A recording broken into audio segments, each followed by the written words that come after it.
Hello guys, welcome back to my channel. तो I hope आप सब ठीक होंगे माय यूट्यूब फैमिली। अल्हम्दुलिल्लाह मैं भी ठीक हूँ। जैसे कि आप देख रहे हैं, आज इतने दिन बाद मैंने व्लॉग अपलोड किया है। क्यों शूट कर रही हूँ व्लॉग? क्योंकि इतने दिन बनाने का मकसद यही था कि ना कोई सब्सक्राइब कर रहा है और ना ही कोई वीडियो फुल वॉच कर रहा है। तो आज मैंने कहा चलो खाने में क्या बनाऊँ, कुछ समझ में नहीं आता रहा था। तो मैंने कहा चलो सिंपल से दाल चावल बना लेती हूँ और रोटी बना लेती हूँ। क्योंकि आपको कभी कभी कुछ समझ में नहीं आता तो फिर आप कहते हो कुछ भी बना लो। तो यहाँ पे सबसे पहले अल्हम्दुलिल्लाह मैंने प्याज डाल दी थी। प्याज डालने के बाद हरी मिर्ची, फिर मैंने टमाटर, हल्दी, नमक, मिर्ची, फिर दाल को मैंने भिगो के रखा था। फिर मैंने दाल भी इसमें ऐड कर दी। अब दाल डालने के बाद फिर मैंने इसके अंदर पानी डाल दिया। अब मैं इसको छोड़ दूँगी ढक्कन लगाने के बाद। फिर वहाँ पे जल्दी जल्दी करके मैंने आटा भी गूँध दिया था। फिर बस दाल जब बन जाएगी तो फिर यहाँ पे मैंने थोड़े से चावल भी चढ़ा दिए थे। क्योंकि बहुत छोटी सी देगची थी तो मैंने कहा चलो छोटी सी देगची में नहीं बन पा रहे थे तो फिर मैंने बड़ी सी देगची में डाल दी। क्योंकि आप एक गिलास बनाते हो तो अगर देगची छोटी होती है तो फिर आपके चावल सही तरीके से नहीं बनते, फिर वो चिपक जाते हैं और पूरे फिर ख़राब हो जाते हैं। तो इसलिए आपको चाहिए कि आप खुली सी कोई चीज़ में बनाते हो तो फिर आपके चावल अच्छे मज़ेदार और खुले खुले बनते हैं। तो फिर यहाँ पे दाल का अल्हम्दुलिल्लाह उबाल आ चुका था और दाल मेरी गल चुकी थी। अब मैं इसको अच्छी तरीके से घोट लूँगी। दाल को घोटने के बाद सिंपल सा हरा धनिया डालने के बाद फिर मैं इसको लगा दूंगी ढक्कन। ढक्कन लगाने के बाद चावल भी मेरे दम पर मैंने रख दिए और फिर वहाँ पे मैंने आटा भी गूंद के रेडी कर लिया है। क्योंकि फिर मुझे रोटियाँ भी बनानी है। अगर दाल बन जाएगी, चावल बन जाएंगे तो फिर बस मुझे रोटी बनानी थी। और यहाँ पे थोड़ा बहुत पानी था तो मैंने इसको कहा अच्छी तरीके से थोड़ा भून लूँ। क्योंकि मैंने आज पानी वाली नहीं बनाई थी, मैंने आज थोड़ी गाढ़ी वाली दाल बनाई थी। तो फिर यहाँ पे इतना ज़्यादा धुआं हो चुका था क्योंकि चावलों का जब मैं ढक्कन उठा रही थी तो इतनी ज़्यादा धुआं आ रहा था। फिर यहाँ पर मैंने आटा भी गूंद लिया। मैंने कहा अब रोटी बनानी, क्योंकि दाल रेडी हो जाती है तो फिर आप एंड में हरा धनिया डालते हो। पहले आप डालते हो तो फिर हरा धनिया गुम हो जाता है, फिर नज़र ही नहीं आता और दाल की फिर रौनक अच्छी नहीं लगती। फिर यहाँ पे मैंने तवा गरम करने के लिए रख लिया था।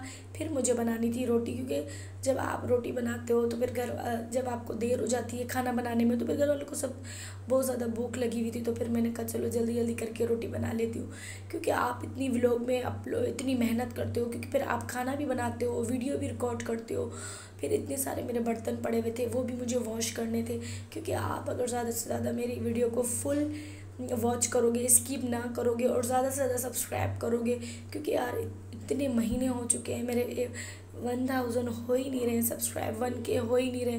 क्योंकि रोज़ मैं रिक्वेस्ट करती हूँ प्लीज़ मेरे चैनल को सब्सक्राइब करो, लाइक करो, शेयर करो।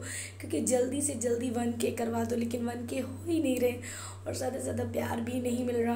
क्योंकि आप वीडियो बनाने में इतनी मेहनत करते हो, फिर अगर आपकी वीडियो अच्छी बनाते हो, फिर अगर ज़्यादा लोग नहीं देखते और फिर आपका व्लॉग मशहूर मतलब व्लॉग को नहीं इंटरेस्टिंग करते कोई देखना, तो फिर आपको थोड़ा बहुत दुख भी होता है। कि फिर मैंने भी कहा बस कोई नहीं देखता तो फिर मैंने इसलिए ब्लॉगिंग छोड़ दी थी। फिर मैंने कहा चलो अब एक हफ़्ते के अंदर या 2 दिन या 3 दिन के अंदर एक व्लॉग अपलोड कर और मैं यूट्यूब पर छोड़ दूँगी। तो फिर यहाँ पे मेरा रोटी बनाने का टाइम हो चुका था। तवा इतनी ज़्यादा गर्म हो चुका था क्योंकि मैं बनाती हूँ चमटे वाली रोटी। चमटे वाली रोटी बहुत ज़्यादा अच्छी बनती है और सबको पसंद भी वही होती है क्योंकि कड़क कड़क बनती है।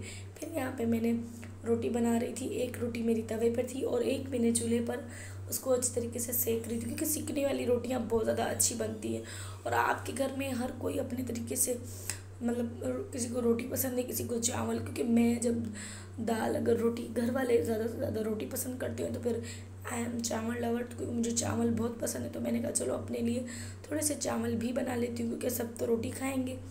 तो फिर यहाँ पर मेरे को रोटी भी बनानी थी, चावल भी, और फिर दाल चावल खाओ और अचार ना हो तो ये तो हो ही नहीं सकता। फिर यहाँ पे मैंने अचार भी मंगा कर रख लिया था। फिर वहाँ पर मुझे कूलर भी बनाना था क्योंकि यार गर्मी इतनी हो चुकी है, लाइटों ने भी इतना ज़्यादा परेशान करके रख दिया है। तो फिर यहाँ पर मैंने कहा चलो कूलर भी, रोटी बनाने के बाद फिर मैंने कूलर वगैरह भरा। फिर मुझे बर्तन भी वॉश करने थे। फिर मैंने जल्दी जल्दी करके बर्तन वॉश किए। बर्तन वॉश करने के बाद नमाज का टाइम हो चुका था। फिर मैंने नमाज़ भी पढ़ ली। नमाज़ पढ़ने के बाद थोड़ी बहुत सफाई थी, किचन को डीप क्लीन करना था। फिर मैंने सफाई वफाई भी कर ली। सफाई करने के बाद बस थोड़ा बहुत आप आराम करते हो। फिर मुझे व्लॉग भी अपलोड करना था क्योंकि व्लॉग अपलोड करने में भी आपको टाइम लगता है। ऐसे तो व्लॉग आपका अपलोड नहीं हो पाता क्योंकि आप व्लॉग में मेहनत करते हो, क्योंकि आप इतनी ज़्यादा मेहनत करते हो। फिर आपका अगर कोई वीडियो नहीं देखता तो फिर आपको लिटरली बहुत ज़्यादा दुख होता है। तो आई होप आपको मेरा व्लॉग पसंद आया होगा। तो प्लीज़ मेरे चैनल को सब्सक्राइब करो, लाइक करो, शेयर करो। तो मिलती हूँ एक नई वीडियो के साथ। तो तब तक के लिए अल्लाह हाफिज़, बाय। और प्लीज़ मेरे चैनल को सब्सक्राइब करो, लाइक करो, शेयर करो, रिक्वेस्ट कर